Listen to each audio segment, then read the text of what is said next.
चलिए अगली खबर की ओर बढ़ते हैं। भारत में टेलीकॉम में नई तकनीक के विकास और सेक्टर की संभावनाओं समेत दुनिया में ग्रोथ के कहां मौके हैं, इस पर भारतीय एंटरप्राइजेस के वाइस चेयरमैन रंजन भारती मित्तल से खास चर्चा की ईटी नाउ और ईटी नाउ स्वदेश की एग्जीक्यूटिव एडिटर आयशा फरीदी ने। Trump, Mr. Mittal, that he's the hot topic today. What did you make of the kind of, America First pitch? What he had to say about, the future state of geopolitics and how it's really going to impact supply chains across the world?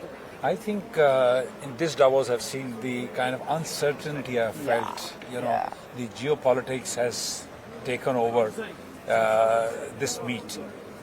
I've met some corporate leaders from Europe, from US, the political leadership. It's a state of flux. So everybody's feeling that we don't know what's going to be happening with the next step. I heard President Trump speaking yesterday. He spoke on plethora of things, including politics, economics. So it's a little challenging time, I have to say. And I'm sure the supply chains, people for wanting the future, how it's going to impact, how they're going to plan, is kind of up in the air. Having said that, I would say from the Indian side, India still remains, I would say, destination which people do look into it. They feel, they know that there is a strong government there. There is a government which is now absolutely on the path of putting the reforms. Manufacturing in India is picking up. So the manufacturing companies are looking at India. Of course, the services company and the other new age business.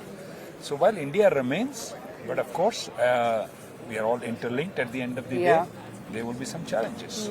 But Mr. Mittal, we're getting into a world which is moving away from globalization to de-globalization. For businesses such as yours and businesses around India and around the world, is that really the right future? And can we thrive in this de-globalized world? Yeah, from a globalization has become very insular. It's all inward now. The good part from Indian point of view is we have large population, we have large consuming population. We have a huge domestic market. So while it always impacts, our exports could impact, but hopefully as we have signed a few FTAs, the EU FTAs on the anvil, that will, keep pushing it. But yes, certain countries will get that impact in the heat over smaller markets, who depend on the globalization, who depend on outwardly. That challenge will remain.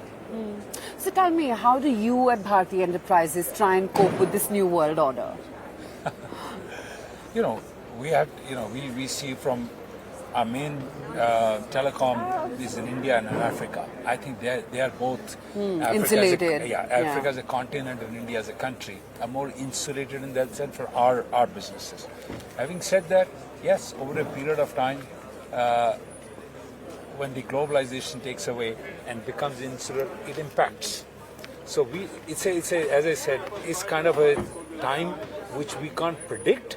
So it's a little more wait and watch. But I think, having said that, I remain optimist. I remain optimist on the Indian story, and I remain, things will pan out eventually. So tell me, what is the candid chat between you and Mr. Sunil Bharti Mittal trying to cope with this new world and the kind of, flux we're currently living in? What do you guys keep talking about? What are your conversations like? Well, our conversation is, we're going to actually now share some notes as we travel back now today. But the way I have felt and seen, and even Indian leadership is here. I'm sure you've spoken to them. India feels confident. That much I have to say that, and that's the good part. But tell me, Mr. Mittal, let me talk about the telecom sector. Firstly, is there any disruption in the supply chain because of the world we're living in today? And secondly, when you just get a little myopic and talk about India's telecom sector, with this kind of consolidation, is that the right way to thrive and survive? So let me tell you the supply chain. I think India is not impacted by the supply chain. The companies which supply the gear are fully equipped, so they are managing it. Some bit will happen on our export side. If I see the electronics and the export side, Some bit supply chain issues will crop up or have cropped up, but they are still manageable. As far as telecom, Indian telecom is concerned, there are 3 players per BSNL. I think that's the right structure. 4 players for a market like that.